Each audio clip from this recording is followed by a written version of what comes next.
जैसा कि इंटरनेट के जदीद दौर में साइबर क्राइम्स दिन ब दिन बढ़ते चले जा रहे हैं, लेकिन काफी लोगों को यही नहीं पता कि वो अपने इश्यूज को किस तरह से रिजॉल्व कर सकते हैं।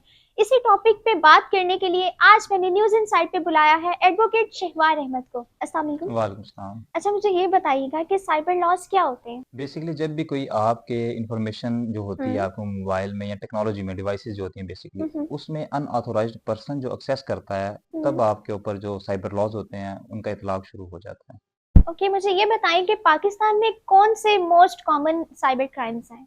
पाकिस्तान में साइबर क्राइम जो मोस्टली आजकल कमिट हो रहे हैं उनमें से हम्म। किसी का मोबाइल लेकर उठाकर उसकी बगैर इजाज़त के ठीक है। उसके डाटा तक आप जब एक्सेस करते हैं, चीज़ों को आप डिलीट करते हो या कॉपी पेस्ट करते हो अपने सिस्टम में, हम्म। तो ये आजकल को बहुत एक नॉर्मल रूटीन में चल रहे हैं ये ऑफेंसेस। तो इसकी क्या पनिशमेंट है। बेसिकली इसमें दो डिफरेंट चीज़ें आ जाती हैं हम्म। कि पहला क्राइम तो आपका तब कमिट हो गया जब आपने जिसका मोबाइल है या जिसकी कोई भी इलेक्ट्रॉनिक डिवाइस है उसकी इजाज़त और मर्जी के बगैर आपने उसको अपने पास रख लिया, ऐसा ही है। एक्सेस कर ली। हम्म। उसके बाद नेक्स्ट फेज शुरू हो जाएगा कि एक्सेस करने के बाद हम्म। जब आपने लॉगिन कर लिया या आप उसकी गैलरी वगैरह में चले गए, हम्म। उसके बाद आपने जो उसका प्राइवेट डाटा था, इंफॉर्मेशन थी, आपने उसको या तो कॉपी पेस्ट कर लिया अपने सिस्टम में हम्म। या उसके सिस्टम या उसकी डिवाइस से डिलीट कर दिया। ठीक है। तो बेसिकली ये दो डिफरेंट चीजें हैं, इनके ऊपर डिफरेंट आपका ऑफेंस बनेगा और डिफरेंट सजाएं मिलेंगी आपको। ओके। और जो पहला था, अगर आप एक्सेस करते हैं, हम्म। सिर्फ आपने एक्सेस कर लिया, मोबाइल पकड़ा हम्म। और आपने उसको खोलना शुरू कर दिया, हम्म।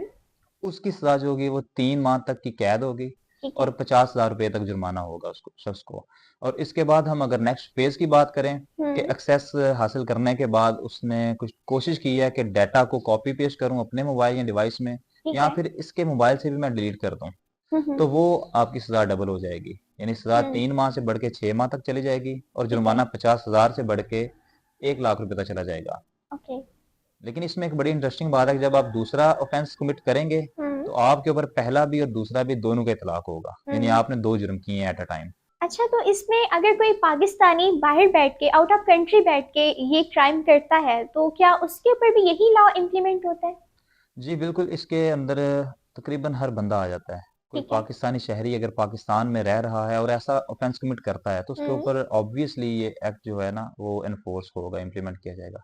लेकिन अगर कोई ऐसा पाकिस्तानी शहरी है हम्म। जो एट द स्पॉट या इस वक्त बैरून मुल्क बैठा हुआ है हम्म। और वहां से वो ऑपरेट कर रहा है या आपके डाटा को एक्सेस कर रहा है, तो हम्म। उसके ऊपर भी ये जो एक्ट होगा ये लागू होगा और वो भी इसके घेरे में आएगा। अच्छा, मुझे ये बताएं कि डेफामेशन क्या होता है। डेफामेशन बेसिकली कोई भी एक ऐसी स्टेटमेंट होती है जो किसी भी बंदे के अगेंस्ट दी जाती है जो झूठ पर मबनी हो और उस स्टेटमेंट की वजह से उस बंदे की जो रेपुटेशन होती है माशरे में वो डैमेज हो। ठीक है, वो कोई भी हो सकता है, एक ऑर्डिनरी पर्सन भी हो सकता है। ऑब्वियसली हो सकता है कोई भी पाकिस्तानी शहरी जिसको लगे कि यार इस बयान से या इस वीडियो से या ऐसी चीज से मेरी इज्जत में कमी आई है माशरे में, वो ऑब्वियसली उसका। तो क्या इसमें पर्सन टू पर्सन वेरी करता है कि अगर कोई फेमस पर्सनैलिटी है तो उस पर ज्यादा होगा और। बेसिकली मैंने जैसे बताया कि अगर किसी की रेपुटेशन डैमेज हो हम्म। रही है तो ऑब्वियसली जिसकी जितनी रिप्यूट अच्छी होगी सोसाइटी में वो उतना मुतासिर होगा और उसको उतना हर्जाना मिलेगा कोर्ट की तरफ से।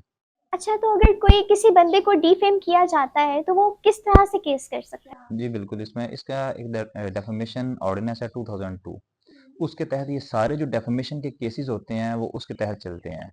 उसमें अगर हम जाते हैं, वैसे तो पाकिस्तान पिनल कोड में भी सेक्शन 499 है, 500 है, वो भी होगा, उसमें 2 साल तक की कैद भी होगी आपको और जो मिनिमम हर्जाना होगा जो एक ऑर्डिनरी पर्सन कोई भी होता है वो जाता है कि मेरी जो एक है रिप्यूट वो इस बंदे की वजह से खराब हुई है, तो कम से कम जो उसका जुर्माना होगा हर्जाना वो 50,000 होगा और उसके बाद ये बढ़ता रहेगा किसी भी बंदे की सोसाइटी में जो रिप्यूट है उस हवाले से। अच्छा, मुझे ये बताएं कि जैसे किसी की डीफेक वीडियो बना के उसको अपलोड कर दिया जाता है, पोस्ट कर दिया जाता है, तो क्या उसके ऊपर क्या किस तरह से केस किया जा सकता है। ये आजकल तो एक ट्रेंड बन चुका है इसके हवाले से।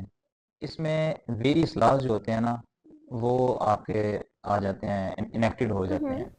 लेट्स सपोज कि अगर किसी का आप सोशल अकाउंट बनाते हैं आप पहले, ठीक है, एक आपने ऑफेंस कमिट कर दिया कि आपने किसी की आइडेंटिटी को आपने खुद इस्तेमाल किया, उसके बाद आप उसके कोई वीडियोस पोस्ट या कोई तस्वीर वगैरह है वो आप पोस्ट कर रहे ठीक हैं है। और उस पोस्ट से अगर उस शख्स को लगता है कि मेरी जो रेपुटेशन है या मेरी एक मुआशरे में इज्जत है वो डैमेज हो रही है, तो ऑब्वियसली वो फिर जा सकता है डेफेमेशन के लिए और हर्जाना तलब कर सकता है, और इसमें तो आप अपनी मर्जी का हर्जाना भी आप डिमांड कर सकते हैं, क्योंकि ये एक बड़ा सेंसिटिव मैटर है।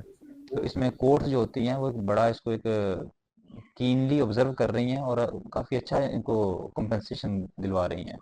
इसके अलावा ये भी आजकल बहुत कॉमन है कि कोई किसी की आइडेंटिटी यूज कर रहा है, उसका फेक अकाउंट उसके नाम से बना के किसी से भी फाइनेंशियली सपोर्ट मांग रहा है या कुछ कर रहा है, तो उसके बारे में क्या कहना चाहते बिल्कुल, ये भी डेफेमेशन के अंदर ही आएगा, क्योंकि आप जब भी किसी से पैसे मांगते हैं तो आपकी इज्जत में तो कमी आती है कि यार ये बंदा मुझसे पैसे मांग रहा है या और हैं? दो चार सही लोगों है। से पैसे मांग रहा है, तो वो भी आप इसके अंदर डील कर सकते हैं और आपको हर्जाना आप कर सकते हैं उसके अगेंस्ट दावा।